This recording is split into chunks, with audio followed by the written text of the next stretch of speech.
The Longshot is a record by Green Day frontman Billie Joe Armstrong.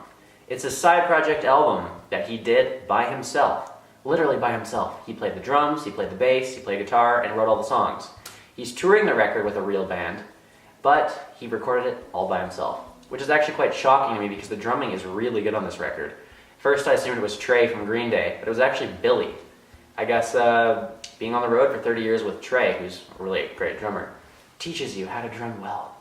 Now the unfortunate thing is the record is just, it's just a big, you know what I'm saying, dog? Like, it's just not that good. But it's not bad, but it's not good. Like, I enjoy listening to it. It's nice to put on. It's got some good spots, but it's nothing special. And normally a side project, you wouldn't expect anything crazy. But the thing is every other Billie Joe side project has been great. You had the Green Day Network, you had Foxborough Hot Tubs, you had his Foreverly record with Norah Jones, all really good. But this is just kind of bland. It starts with the song The Last Time, which is a pretty decent little rock song. It has a very kind of 50s rock vibe, but with a bit of, the classic punk feel that Billy brings to everything he touches.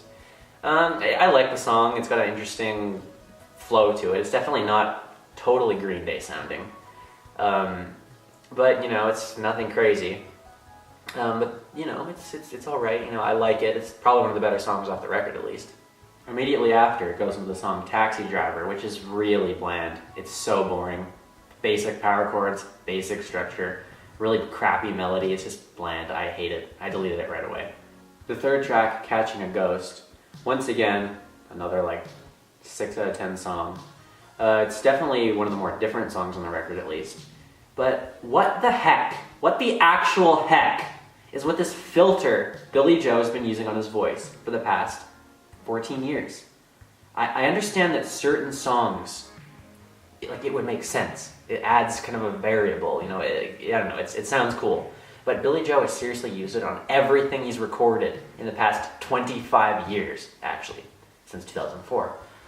But I'm just getting sick of it. But that said, it actually does work pretty well in this song. I don't know, it's just kind of interesting. It kind of makes it kind of good. Unlike this record, which sucks. But actually, it's an alright record. Now we come up to Body Bag, which is probably the worst song on the album. It's slow, it's got a weird melody. It reminds me of the song Nightlife off of Dose, if anybody knows that. It's just got this weird, vibe to it, if you know what I'm saying. I don't know. I don't even know why it's on there. But the song was on the Billie Joe movie, Ordinary World, in the credits. And it sounded pretty good there. So he really botched the song up when they re-recorded it. Now after Body Bag, the album kind of reaches a boring spot. The first song's all nothing special, but they're enjoyable at least to listen to. But then after this just hits a real rough patch for me. The songs are so unmemorable, I honestly cannot even remember how they sound. How am I supposed to review them when I can't remember them? Because they're so not memorable! What do you want me to do? Now, Turn Me Loose is probably my favorite song on the record. It's got some classic Green Day vibes to it with the chord progressions, but it does follow the kind of 50s rock style of the whole record. Once again, I haven't really been talking about the lyrics a lot.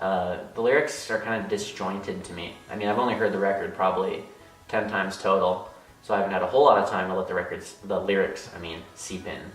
But I don't know what he's on about on this song. But I do really like it. Definitely the best song on the album in my opinion. This is a song I keep going back to, and the one that I actually remember after not hearing the record for about a week or so. The record closes off the song Goodbye to Romance, which is a cover of an Ozzy Osbourne song. Decent cover, I enjoy it, it's a good ending. It is quite different from the other songs because it's a cover. But I think it's a cool way to end the record. Pretty good cover. But yeah, my overall impression, it's just an okay album. I like to put it on, I like to hear it, it's kind of a good background record, but it's just really nothing special. And I've been a Green Day fan for a long, long time, man. And I expect a lot of them. And, it's just nothing crazy. It's not a Green Day record, though, it's a side project. So that would explain why it's not quite as good as a Green Day record. A lot of these songs do sound like probably rejects for future Green Day records. Like B-sides or demos almost. which is okay. That's kind of a good reason for a side project. And the other thing is a lot of the songs do have a bit of a trilogy vibe. If you've heard Green Day's Uno Dos Tres, I feel like this is the sound that Billie Joe really wants to explore, but has been kind of afraid to do after the backlash of the trilogy, because we saw the trilogy records and then Revolution Radio, which kind of reverts back to the 2000s Green Day style. So I kind of feel like what Billie is doing is he's doing this kind of 50s, more like surfy, almost garage rock style as a side project. So that's what I'm pretty sure this record is. So my overall rating is probably going to be about a 59.9% rating. Yeah, it's just middle of the road record for me. It's not bad, it's not great, but I think it's worth listening to, and I have a feeling a lot of you will probably really appreciate it if you're a big Billie fan, a Billie club, some would say.